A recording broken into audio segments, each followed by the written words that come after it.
All right. Yeah. Been a while. We're back.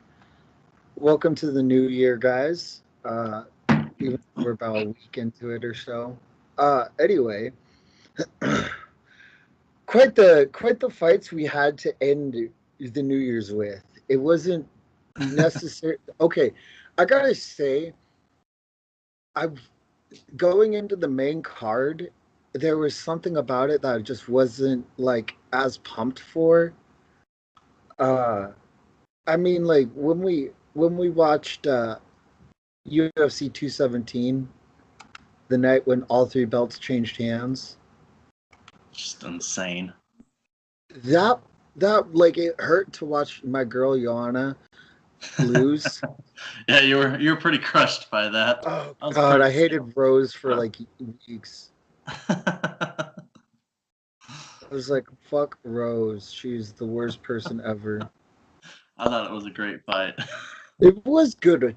Like Rose had the game plan to stop fucking uh uh Johanna, but like okay, so but the thing is, leading into that fight, like that title fight, I guess I wasn't as excited because like once the fight started, I just had this gut feeling like, oh no. Oh no. It was just like this oh no fight. Like, what is you doing, Gus? What is going Yeah. on? uh, it was Like, sad to watch. it was. I mean, at least Amanda Nunez came in and put a show on. They Yeah, both hurt. Like I would pay to watch that fight 100 times. Like I would watch them fight 100 times. 100. Like I would pay watch them anywhere in a fucking parking lot in the UFC again. I don't care. I want to see those two fight again. That was a great fight. And then Carlos Condit getting fucking submitted was another like gut wrenching moment. like Chiesa of all fucking people too. I mean, he looked good at 170. Yeah, I won't deny that, but God, it hurt. I think that I think that's what made this card not as like exciting by the time the fucking uh, main event came between Zingano's like fucking eye injury, yeah, that toe kick. Chad Mendez getting stopped, them retiring, and then Condit getting submitted. Like all those fights, just like I think they took the air out of the excitement of people. It was just like, man, you're Right. expecting like Condit to come out and just flying knee and spinning elbows and just like No, put a show on. just defending takedowns the whole time. Yeah, And, no, they're not even close. And then don't even get me started on Latifi, Corey Anderson. Like, god damn, yeah, Corey Anderson's done well and worked his way up, but holy fuck. Like, it's a toss up between John Vellante and Corey Anderson for the most boring 205ers. yeah, yeah, that was not an exciting fight to watch, and like I don't know, to me it seemed like this is a huge card, and it seemed like a lot of people were kind of giving it away. Yeah. They just weren't going for it, you know. It was kind of disappointing. Yeah, I mean, at least like the fight that I was happy to see was Hall versus Bevon Lewis Mm. because like anytime Hall wins, I'm happy about it. The dude, well, the dude's kind of had like a rough ride in the UFC. Went from prospect to being like seen as the guy who doesn't really have it anymore. Yeah, And I think the whole thing with Uriah is his like mental game. And Uriah's there, he can beat anyone in the world. Like we saw it against Gegard Mousasi. mm. When Uriah's on, he can stop anyone. But when Uriah is not completely there, he doesn't look as good, like he Yeah, did against Costas. yeah. I don't know. I'm still like definitely the hardest part for me. I mean, Chad Mendes really hurt me, but watching Condit, like literally, like I sunk. I sunk down so hard, and these are like all huge, like top contenders when like for us, like these people that were top contenders in our like generation.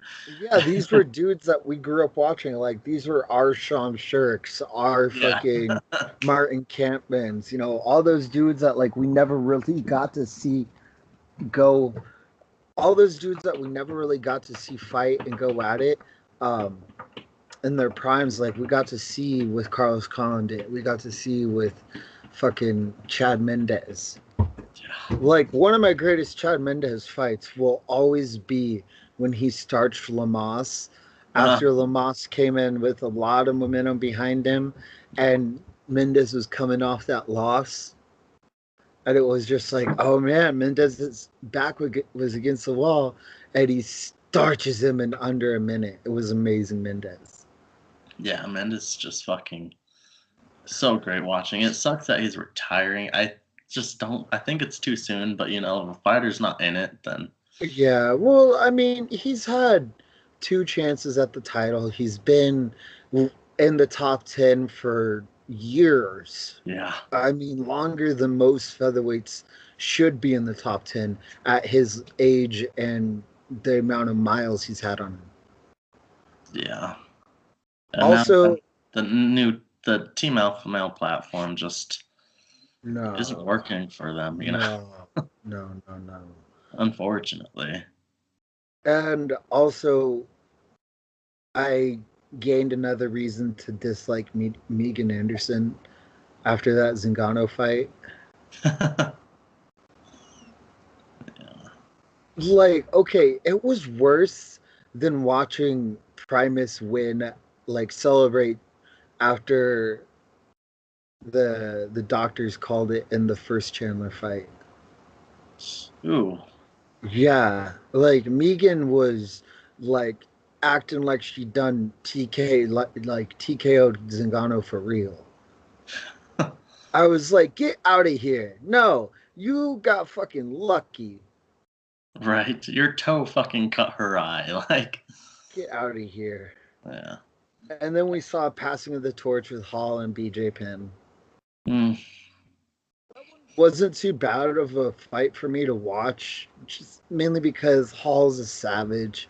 yeah, I He's like got Paul actually. the worst heel hooks in the game. Like he's like Paul Harris, except for he will let go. Makes a huge difference. And like honestly, I love BJ Penn, and people can look at his record and like, oh, he sucks, and all that kind of shit. But at this point, like he has nothing left to prove. No.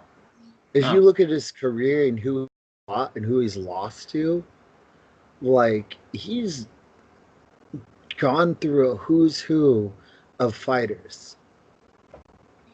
Everyone from like, I mean, his first fight in the UFC was Dean Thomas, right. who had at Crazy. that time 12, who was 12-1. I mean, fucking BJ Penn's been there and done that, so Yeah. I would like to see him retire. I mean, I know it's not like people say, oh, you don't know what it's like to be a fighter. You shouldn't say when a fighter should retire, but I mean, I look at Penn's career and honestly, I felt he should have retired after that Rory fight. Yeah. He should have retired when he said he was retiring. Basically, he shouldn't have come back out of Dude, retirement. he's like the Brett Favre of MMA, Yeah, he just keeps going. He retires, right? he's back. Oh my god! And then so that was kind of like UFC 232. Uh, and now we got the new rumor coming out that Anthony Smith and Johnson are gonna square off for the light heavyweight title, and then Kamaru Usman versus Tyron Woodley are gonna square off. I mean, this whole main card for 235 is looking pretty solid. Mm, Uh, I hope that Stevens puts an end to the Magomed Sharipov hype train. right. I think he Just can. because, like, I was hyped on him when he first came into the UFC, and his fight with Bokniak made me even more hyped. But the fact that he's been in the UFC for this long and still hasn't fought somebody who's like an actual veteran. Just draining you. Yeah, like it's just like, and then his fucking his supporters are worse. Like there's a handful of fighters out there that I probably would like if they didn't have these fucking crazy rabid like delusional fan base like Valentina Shevchenko and also Magomed Sharipov. Yeah, yeah. uh, Fans can definitely ruin fighters for me. I've had it happen before, and I'm sure it'll happen again for me.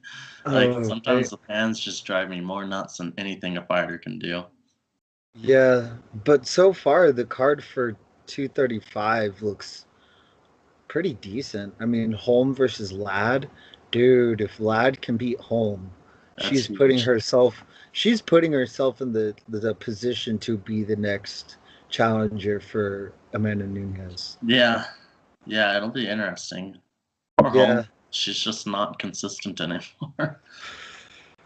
she looked pretty decent against fucking Evinger, Yeah, but also Evinger looked like shit. yeah, And then I feel like we're gonna see a worse version of Hall versus Penn and Gall versus Sanchez. yeah, But Gall isn't necessarily the best striker, while Diego Sanchez is not good, not the best striker either. He's got enough tools to make people nervous and cautious. yeah. Still, It's more just kind of insane, and people are like, okay. yeah, he overwhelms people. I don't know. That one can be pretty fun, but who knows? I like Gall though. I'm one of those weird people that likes Gall. I Uh, like Gall too. I think he's got a lot of potential, yeah, super young, and he's handled his tests pretty well. yeah, Like he stumbled against Randy Brown, but Randy also is working his way. He's like still in that gray area between prospect and contender where Gall is working himself out of as well. Like yeah, they're on the precipice of being contenders, but they're not necessarily somebody who is ready for the top of yeah. the team. Like I kind of almost feel bad for Gall because, I mean, and his opponents, like anyone he beats, because first of all, like Gall's decently underrated. Obviously, Yeah, he's not the top, he's not the best, but he's so new. Like I don't think people should be expecting him to be the best, you know. But then like there's so much hate towards him because CM Punk fight, like that's how he got into the UFC, and like, but he's proven himself. And then like yeah, it's to the point like when Sage Northcutt was fighting Gall, everyone was talking about how Sage Northcutt's going to destroy him, and Sage Northcutt has experience over him and all that. And then Gall beats him, and everyone like instead of saying, "Okay, Gall's better than we thought," everyone's like, okay, Sage is worse than we thought. I was like, oh, come on, guys. Like, you can't have right. that kind of mindset. Like, Gall is, he's not the best, but he's pretty good and he's got a lot of potential. Yeah, his ceiling is still not even reached. 5-1. He's only what in his he's still in his 26. Yeah, he's young. He's 5-1, only 26 years old. His last fight was like less than a like it was a minute and 9 seconds. Stopped the dude with a rear naked choke. Like Gall has some of the best submissions I've seen at 170 in a while. I think if he can just get his striking up to par with his submissions, he could definitely be a threat. Like for Yeah. sure. Yeah, I could see him. he's obviously got decent power. He just doesn't have these skills to land it. No. Like from what I've heard though, he's moved out to California and he's working with Joe Schilling, which Oh, really? I think is like the best move he could have made Yeah. in his like career, especially while he's super young in his career so he can start picking up good habits. Yeah. Yeah, that should be really good for him. Yeah. And then so for like the ESPN Plus first card, which is going to be supposed to be Dillashaw putting the nail in the coffin of the flyweight division. Yeah. Um, but I kind of think Cejudo's got the tools for an upset. I think people are overlooking Dillashaw's, like, not overlooking, but like they're focused too much on Dillashaw's performances against Garbrandt Hmm. to see that Cejudo has, I think, the skills, if not better skills, to hang with Dillashaw. Not just striking, but wrestling wise.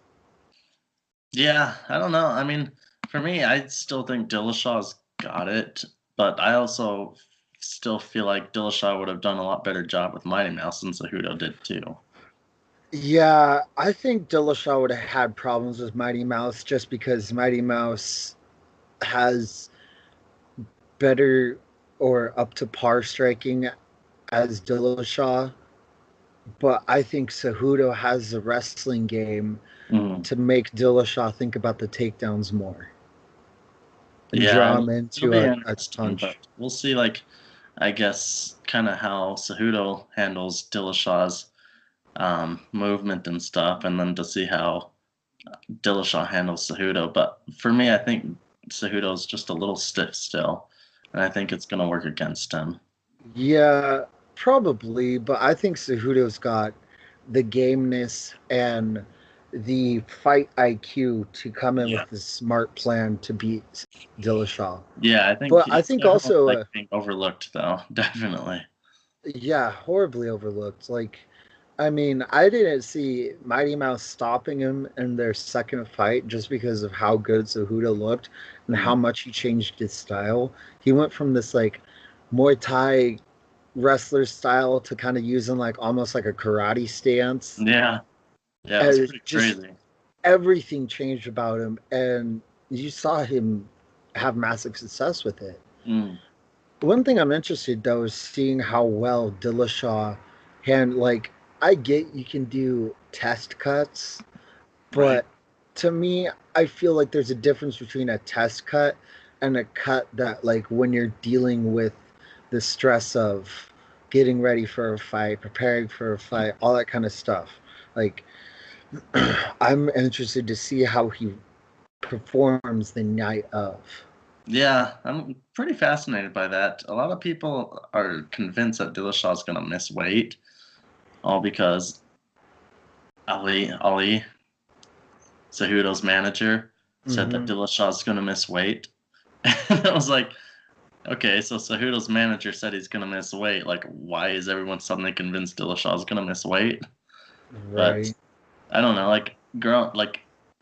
when he was training with Team Alpha Male all those years ago, a lot of them were convinced that he should drop down to 125 and that he would be more successful there. Like, and that was just ages ago. He was still ripped too. Yeah. It's not like he was a very small guy, but they all felt like he should have started at 125 and then worked up that way. So I mean, I'm sure he'll be able to drop it, but it'll be interesting to see how he performs for sure. Is his cardio going to be where it was? Like his style, of course, requires a lot of cardio too. So Yeah, he's very movement oriented, very much about the level changes, the feints, hiding head kicks behind jabs and feints, like all about that high pace Dutch style. yeah, And then the co-main event is one that, like, everyone is like fuck the UFC for. The wonderful Greg Hardy and Alan Crowder. And I've seen Alan Crowder fight. He's a tough dude. He's a banger. But I think he gets stopped by Greg Hardy. And I hate to say that, but just Greg Hardy's, he looks like shit in his stand up. He, mm, like, he still looks super uncoordinated. Like, he's still getting there, but he still looks uncoordinated. His wrestling defense is all right. Like, he will get fucked up against a solid wrestler. yeah, Like, somebody who knows how to chain wrestle and pursue a takedown, he will get fucked up by him because there's no way he knows he's learned how to stop chaining takedowns in yeah. that amount of time. Greg But Hardy, like he's at that, and we've talked about it before. The heavier weight divisions don't like they lack the athleticism, and so we see Yeah. guys all the time that aren't very technically sound, but because their athleticism is so much higher than everyone else's, they're able to last. And so I think that's kind of going to be the case here too. He's not great. He's Mm. probably never going to be the greatest, obviously, but you know, he's got the athleticism that people in that weight class just don't have. I feel like UFC is trying to push him as this like new Brock Lesnar Yeah, kind of dude, like this kind of a big redemption story berserker. too. Yeah, but I mean, there's better redemption stories out there. But you know, fuck the UFC. We're still gonna watch this. Yeah, I'm not Uh, not interested in it too much, but you know, I'll watch it. It's not something that I'm like, God, I can't wait for that Greg Hardy fight. Like, I mean, it's like Kimbo versus Shamrock. We're all sitting there talking shit on Bellator, but you fucking goddamn know well that we all turned in to see that shit show. the absolute shit show too. God. Oh, it was amazing. But I the main this one should be co-main event. This is co-main event worthy because Gregor Gillespie deserves it. But Gregor Gillespie versus Yancy Medeiros, this fight excites me a lot because Yancy is a crafty dude who has tools to take the fight everywhere, but Yeah. not necessarily the best when it comes to dealing with just a straight grappler. Yeah. Um, He's fun to watch though. I actually really he's like amazing. Medeiros. I Not love like one of my Yancy. top favorite fighters, but when he's on, I do enjoy watching it all the time. But dude, Yancey's one of those dudes when I see him on a fight card, I'm like, oh, I'm tuning in for this Yeah. shit. Yeah, like, for some reason, when I see him, I wanna tune into it, but I just he's not one of my favorite fighters. But at Oh the same time, no. like, I still love to watch him fight anytime he's on. Dude, when he fought Alex Oliveira, that was so wild. They Right. killed each other in that fight. It was so good, though. And then we'll see Joseph Benavidez versus Dustin Ortiz, and I believe Joseph Benavidez lost his last fight or won his last fight. Uh, Won I against think he Perez, won. lost. Yeah, he won against Perez, but lost to Pettis. So he's 2-1 in his last three. Uh, and Ortiz has been on a bit of a streak, but this is going to be his first major step up in competition. I'm trying to Yeah. remember. I think he fought someone with who, yeah. Uh, oh, he fought Benavidez before, so this is a rematch. Yep. Yeah, Benavidez I didn't versus realize they yeah. fought before. Yeah, so this is his first step up since he fought Joseph the first time. Uh, yeah, I believe Joe finished him too, right? Split decision, or Oh, no, really? unanimous decision. Huh. Yeah, No, definitely and don't remember then correctly then. and then we have after. Well, actually, to go back to that fight, um, I think Benavidez is gonna take it. Partially because he's broken away from Team Alpha Male. He's kind of working with Dwayne Ludwig and his crew, and Yeah. he's been seeing a bit more success with it. I think he isn't using his wrestling as much as he's striking, and he's not necessarily the greatest pure striker, but he was always his best when he would mix his wrestling and his striking. Yeah. Which like sounds so cliche because of course you want to mix the both, but the way he did it was like up there with Frankie Edgar and Sean Shirk back in the day. Um, so I think he's just going to be too much for Ortiz. Ortiz hasn't shown too much to like for me to see much of a difference and see the fight going towards Ortiz's way. I think he's going to put up a good fight in the first round. But once Yeah. Joseph finds his range and finds his groove, he's going to take over. I think one thing I kind of know is Benavides just in general seems to kind of lack that pulling the trigger that he used to have, and that kind of like worries me. I mean, he can still finish anytime, but he doesn't seem to be willing to risk it as much, and that's what really just dominated for him so many times before. But yeah, I still think he's gonna win it. I think Ortiz is on the rise though, and honestly, it hurts to say, I think Benavidez is probably nearing the closer to the end of his career. It doesn't hurt me to say that. I mean, I just hate to say goodbye to another OG of Team Alpha Male.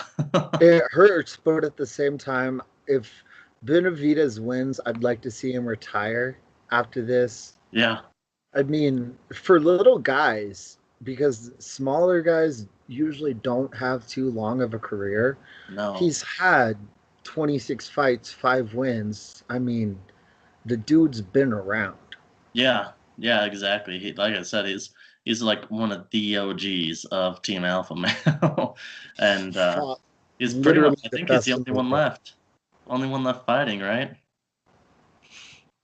Castillo's gone. Faber's retired. Mendez is a little newer than him, but Mendez is retired too.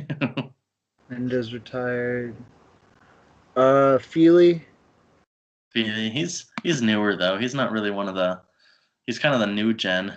yeah, Him and Cody are kind of that new generation of Team Alpha Male, where you actually see a difference in styles compared to that dominant Team Alpha Male style we've always seen before, where it was really wrestling and heavy strikes, but they were really scrappy. And the front yeah. kick, they always had the front kick. Oh my God, I love their front kick. And then we have UFC's, uh, sweetheart, The, sweetheart since uh, Rousey went to WWE. the old money grabbers. Yeah, a good old Paige Van Zant, who I think should have been cut a long time ago, but she will probably never be cut because there's no way in hell Dana lets her go to any other promotion. No, but I think she's wasted her career. I think she's Oh continuing to waste God. her career, and she's trying to just be like a model, really. Yeah, she is up there with a handful of fighters. Like we'll have to go over a list someday of this, of fighters who never were fully able to reach their potential, or every time they came to a big fight, like choked or like just fell short. Yeah, Like yeah. Paige has beat some great competition, but I mean, really, she just doesn't seem in it until she's actually in the fight. She doesn't seem like she really cares that much until suddenly she's in the fight, and then she's got a lot of heart. But it seems like yeah, she just doesn't have any heart when she's out of the cage. yeah, it doesn't seem like she's as motivated to be in the gym, training her skills, pushing herself to get better with each fight. It's like she goes out there and relies on her toughness and good looks to get her by. Yeah, yeah, Which, I mean, that can only get you so far before you start getting stopped. I mean, exactly. I know women don't get as chinny as guys do because, I mean, let's face it, unless you're Cyborg or Amanda Nunez, not very many women are packing knockout power Yeah. like a dude, like guys pack for the Hmm. most part. Um, but she's going to be facing off an extremely game Rachel Ostovich, Invicta veteran, uh, Ultimate Fighter veteran. She's 1-1 in the UFC, one submission win, one submission loss. Extremely good. Kind of anywhere she can get the fight. Like anytime she can get her hands on the opponent and either get the fight into a clinch position or to the ground, she's usually going for the submission on them. And she's got pretty solid submissions. Like, I mean, her armbar against Kravin Grigorian and her time on the Ultimate Fighter when she submitted Melinda Fabian, she's been around in Invicta at least, but I I think she has the fire and the drive to overcome Paige Van Zant, But I hate to also say this, due to her recent domestic violence case of being injured, allegedly with a broken orbital bone, I think she also has a susceptibility to possibly being TKO'd via injury. Yeah, yeah, So we'll see. I don't know. Who knows? it's going to Paige, of be course. interesting, though. Yeah, Paige could be interesting. Who knows? I mean, the last fight though, busted her arm and continued fighting, right, till decision. Yeah. Yeah. Should have been should have been stopped, but as long as the coaches were keeping her and she kept going. I don't see her being a consistent fighter anymore. Not especially not with her gym over in Portland. No. I I just yeah. not showing. I think she's suffering that um hate to say it, but the hot girl thing in the gym where people aren't really pushing her as hard as they could be because she's the hot girl. Yeah. We've seen Yeah, it before. exactly. A lot of like who was that NFL cheerleader that wanted to get into MMA, but she just like never actually got pushed inside like the gym and stuff, and so she just couldn't do it. Like no matter what, obviously very athletic, but she couldn't even like cut the weight because no one was pushing her. Yeah. Rachel something, I think, Huh. I'll have but to look that up. yeah, I can't remember her name. I'll have to figure it out. But yeah, who knows? Paige is kind of like that weird. She can come out and just randomly beat the fuck out of someone that you didn't think she would beat or thought it'd be like a tough fight, and then she just Beck goes out and Rawlings. destroys. When Huh? she fought Beck Rawlings, Beck was boxing her up in the first round, comes out in the second round, throws a flying head kick and puts her Boxer. away. Oh. Yeah, like Paige is one of those girls that can go like for as much as she has been wasting her potential, I will give her this. She's never really been in a boring fight. No, Like no, there's she's never strong. been a She's Paige great. Van there's never been a time where I'm like, Paige Van Zandt's on the card. It's like, ooh, Paige Van Zandt's on the card. Too bad she doesn't push herself to realize her full potential. Let's see how this goes. Yeah, no kidding. Who knows? I mean, I just think I mean, maybe not anymore, but the best thing she could have done was stick with Team Alpha Male because at that time they pushed everyone. It didn't matter, didn't matter who you were, what you were. Like they would push people, and And they so had like the girls there to push her. yeah, exactly. They've got like Cynthia. Um, gosh, who was it that was there um, for the 135 division? Oh crap, I think I know who you're talking about. Yeah. Um, I think she got beat by Rousey, but I think she challenged Yes, I know Rousey. exactly who you're Yeah, talking about. It she was is there for a little while. escaping my goddamn Yeah, head. and a lot of people like Misha Tate, I think, trained. She wasn't an official part of the camp, but she went there every once in a while and just would train with them. Like you'd see a lot of like top fighters go to that gym because they got pushed there. Like Team Alpha Male, there's a reason they're like always in shape. They're not like Yeah. other gyms where they fight and then they just go out and eat whole pizzas every week. No, not even that. Them back in the day, it was a grindhouse. Yeah, So it's going to be interesting to see. This is a fight that for sure can be a real toss-em. But I'm picking Rachel in this one just because of everything she's been through. I'd like to see her win. right. Yeah, Um, it'll be. I think it's overlooked. I think it's going to continue to be overlooked because, I mean, for lack of a better term, it's the mud wrestle fight. yeah, This it is really UFC's mud is. wrestling fight. This is the fight of the UFC hot girls. Yeah, this is like when Felice Herrig was like at the top of her game as far as like just Oh, cosplay and nude, like not full nude, but like yes. this is the second mud wrestle fight for Paige Van Zandt where they're like, She's got to well, this protect girl's her the other pretty hot girl. one. Let's make it happen. She's got to protect her pretty girl title. Yeah. That's pretty much Uh, what it is. But it'll be a great fight. Paige Van Zandt she's fun to watch. She's a scrapper. yeah, so is Rachel, so I'm Yeah, excited to see exactly. it. It'll be a good fight. I think it's unfortunately just being overlooked because it's the mud wrestle fight.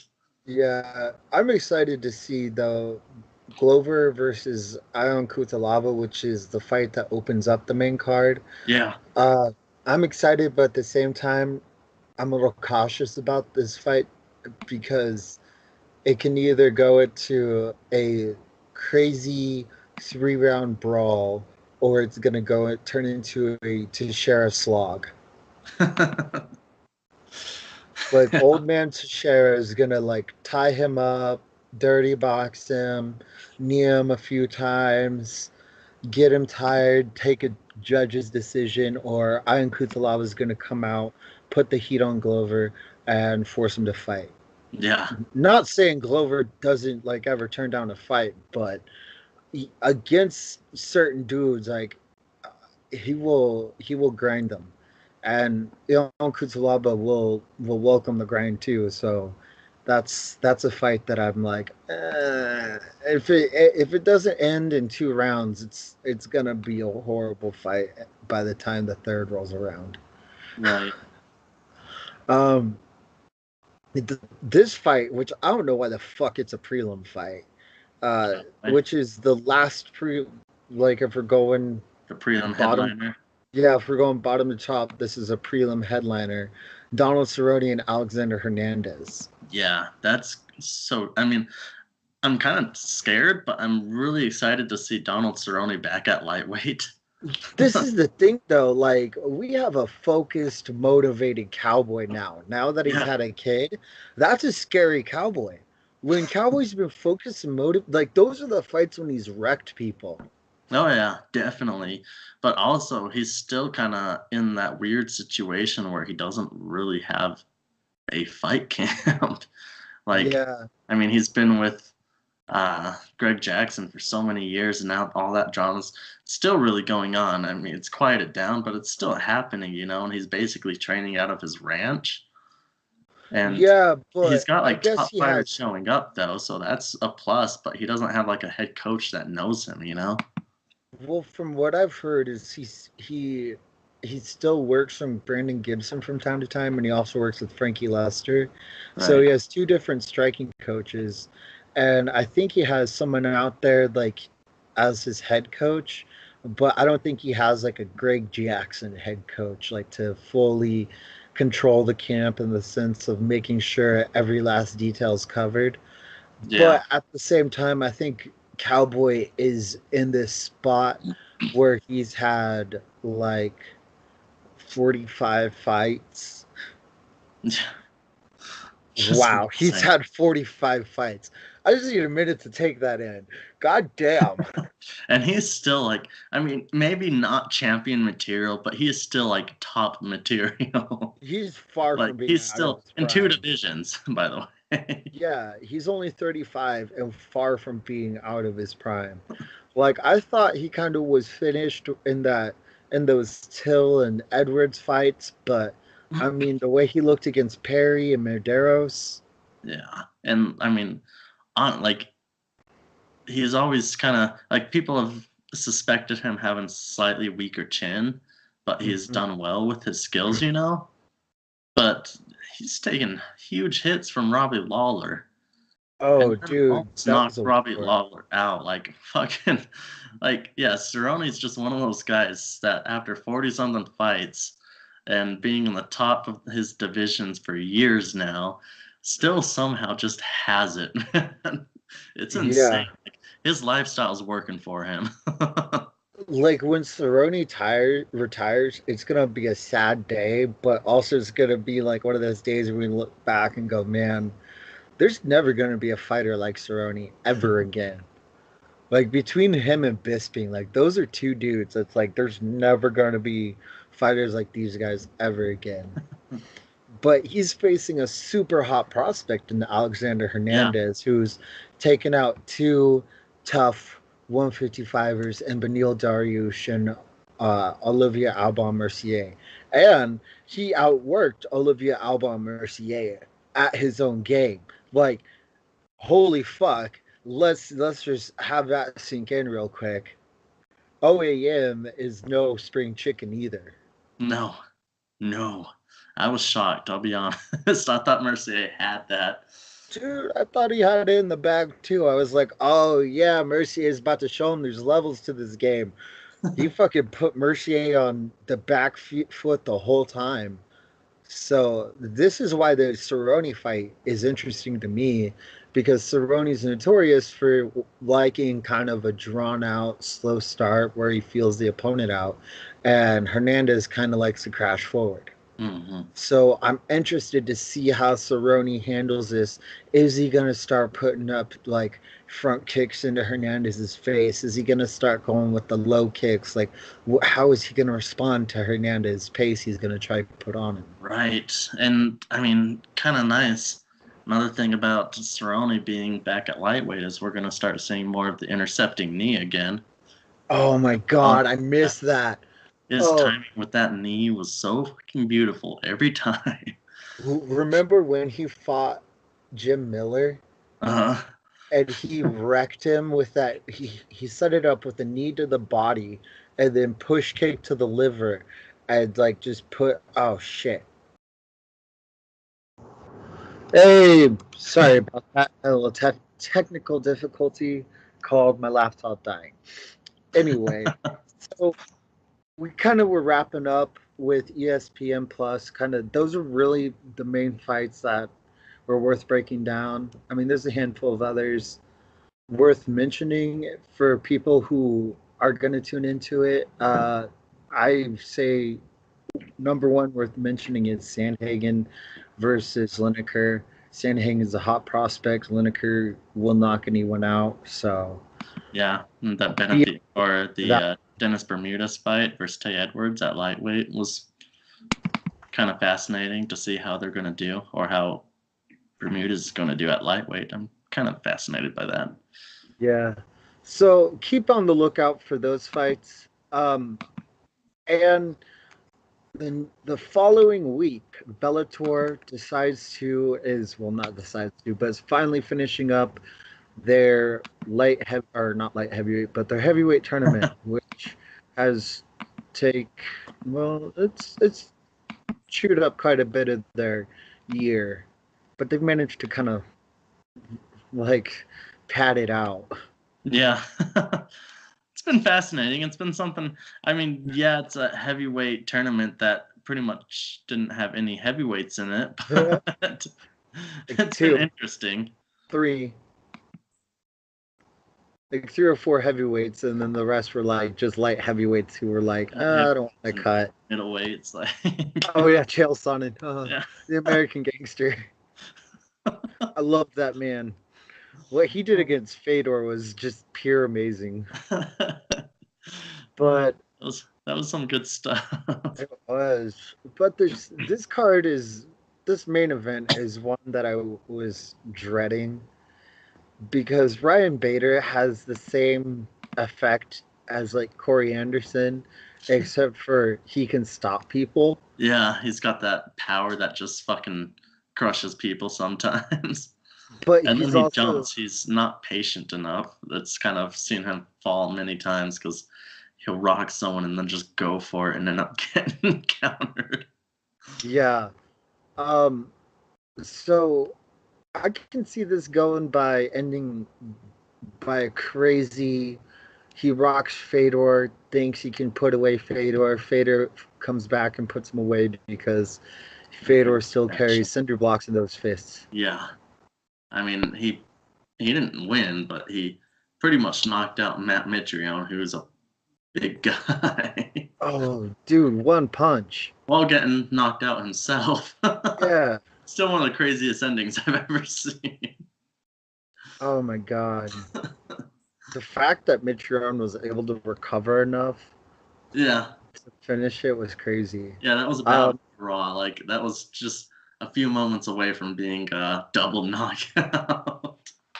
Yeah, so this is either going to be Ryan Bader or Bader coming out, cracking Fedor, trying to put him away, and then going to sleep in the process, or Bader putting the crowd to sleep by wrestle fucking Fedor, because I'm sorry, but Bader doesn't really ground and pound. Like he just kind of No, like he'll like rabbit punch, but he doesn't ground and pound like to go for a finish. It's Yeah, like he's gonna ground and pound to not get the stand up. pretty much. He can be a extremely boring guy to watch. Yeah, if he doesn't knock him out, he can take the air out of a fight so quickly. And then we have Pico versus Corrales for the co-main event. Henry Corrales, kind of a hot prospect for Beta, or not for Beta, but for Bellator. Trying to think of who his last. Yeah, he's had some pretty good. He's been on a pretty good run lately. Took out Bollinger, who is a veteran. Noad Lahat, who's another well-established name for Bellator. Georgi Karhanyan, and Indy May. So, like, 4-win fight streak going into this. He's pretty well tested. I think he fought Patricio, and he's taken on a dude that is just. I kind of want to hate him, but at the same time, he's just good. Like he's good. I only reason I disliked him is because Bellator fed him some cans early on, and I was like, "Fuck, here comes another MVP." And then Pretty they much. gave him, a tough dude from the Washington scene, Washington regional scene. I mean, and then he fought Leandro Higo. Now, that Leandro Higo fight was a fight that I was like, all right, if he can go past Higo, he's really something. Because Higo was a dude that held the belt at one point. Like, he's a tested fighter. And he goes out there and stops him in one round. Yeah. Holy fuck. Pico, I've really earned some respect for him. So I'm excited to see what his future brings, considering I don't think he's even 20. Or maybe he is 20. I'm not too sure. I Oh, don't he's know. I'm like, 22 now. He's yeah, 22 now. he's so young. I'm still really unsure, like, where he is right now as far as like um how good he really is. I still think Yeah, he's a little overhyped, but I have to give him credit. yeah, He beat someone that I personally thought he would lose to, so and he stopped them at that. yeah. Yeah, Like, but waiting to see like if it's just like what can he do if he doesn't get the knockout. yeah, I want to see him tested too, and I hope Henry Corrales brings that test to him. Mhm.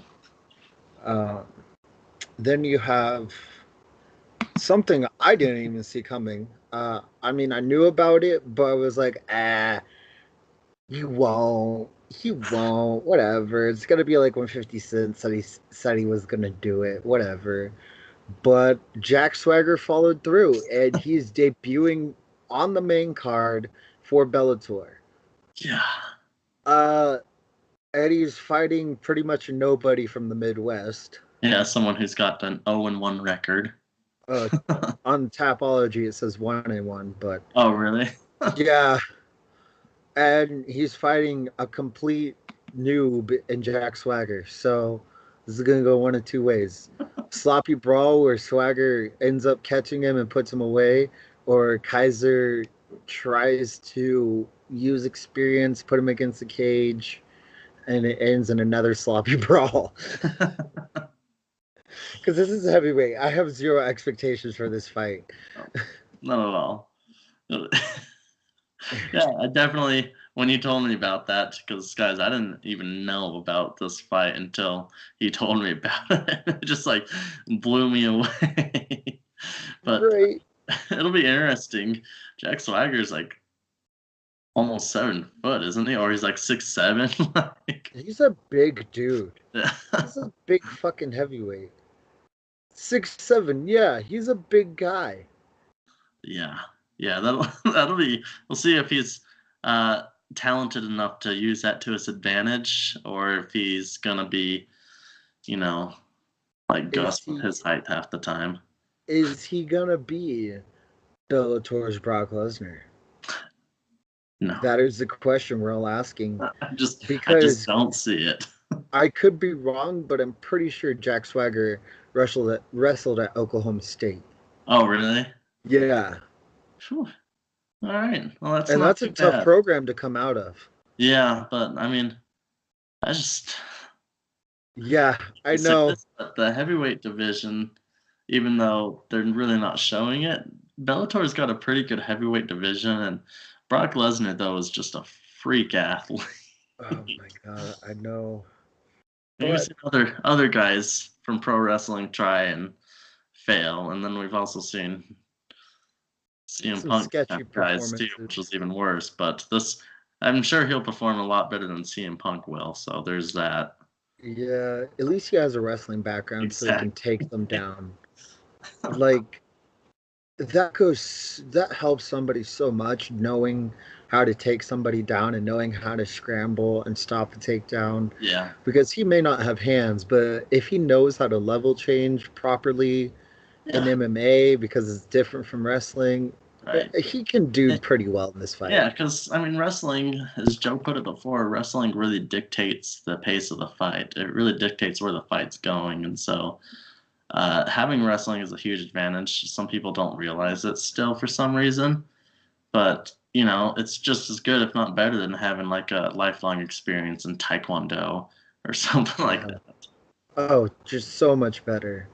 And then opening the main card, we have the man who halted the hype train.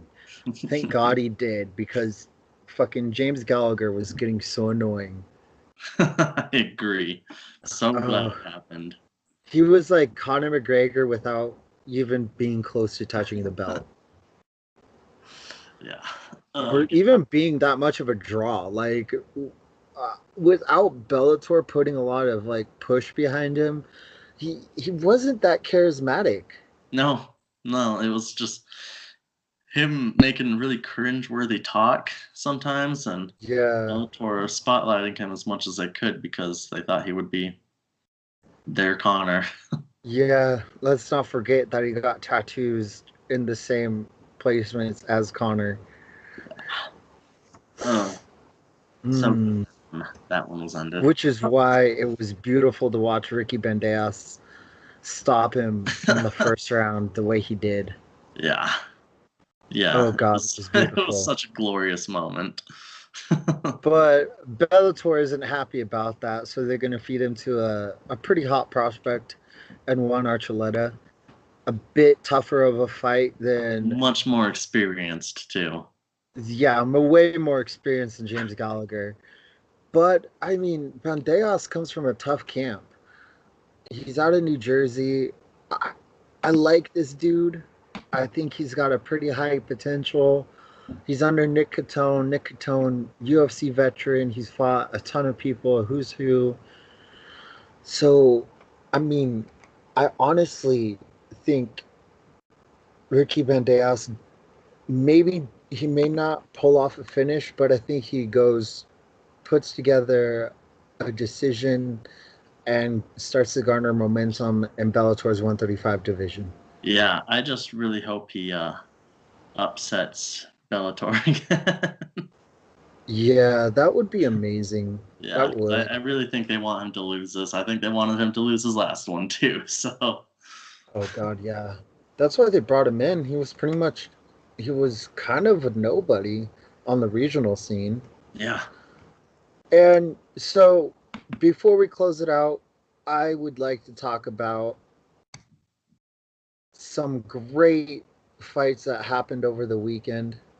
Or yeah, over the weekend because PFL closed out their uh, year-long full roster tournament, which I thought was probably one of the coolest things anyone's ever done.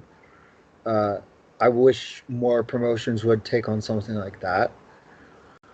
But you and I were talking about this, and so the winner, as everyone knows, was $1 million. And one dude that you and I were both really pulling for in the tournament was Sean O'Connell. because Yep, he was a dude that was a hard-nosed fighter for the UFC, and I felt he got kind of done dirty. pretty much. Like he had But that solid fight, I think, with Steve Bossé, and yeah, then they fed him straight to Corey Anderson. Like yeah, that was a huge jump in competition. Like they fucked him yes, over. yeah, Yeah, and then they never like they really didn't weren't able to give him a second chance. And he bounced around and eventually found a home in WSOF or what would become PFL.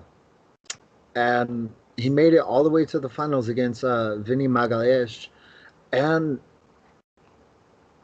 pulled off honestly the best Cinderella story of fighting that like I can think of. He goes into Vinny's world and fights him with the leg locks, like defends leg locks, even tries one himself, gets out of it. It gets Vinny gassed in the second round, and then in the third round he puts him the fuck away to so win $1 freaking million. awesome. It So was happy for it. fucking beautiful. Yeah, and I Like mean, seeing if you guys don't know Sean O'Connell's name, just look up the weigh-in videos. I'm sure you've seen them on Facebook or any sort of social media ever.